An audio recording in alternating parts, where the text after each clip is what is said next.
Magtatawag ito ng maraming pera. Kayo mismo ay magugulat dahil magsusunod-sunod ang pera na darating po sa inyo sa pamamagitan ng sipag at tiyaga at sa mga pamamaraan. Hindi magiging mailap sa inyo ang swerte.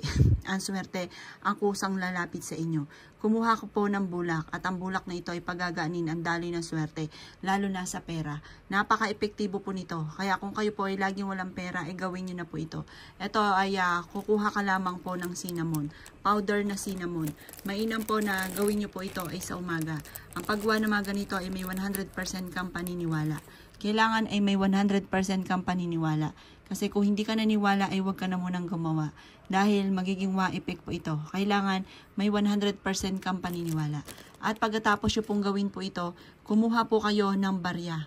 Ngayon, kahit magkano po, basta barya. Pagkatapos po niyan ay hugasan nyo muna ang barya. At pagkatapos ay patuyuin nyo po siya sa sinag ng araw. Kapag napatuyo na po siya, ay paikutin nyo po siya dito sa bulak.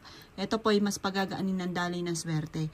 Iipit nyo po ito sa inyo pong pitaka. At ito po ay magdudulot ng maraming pera. Ito po ay hahakot ng maraming pera.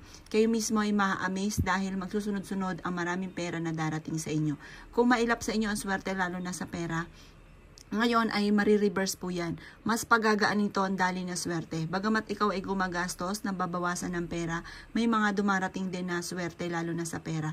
Proven po ito, napaka-epektibo po nito. Kaya kung kayo gagawa ng ganitong mga pamamaraan, gawin niyo na po siya. At kayo mismo ay magugulat dahil siksik-liglig at umapot, maraming blessing ang darating po sa inyo.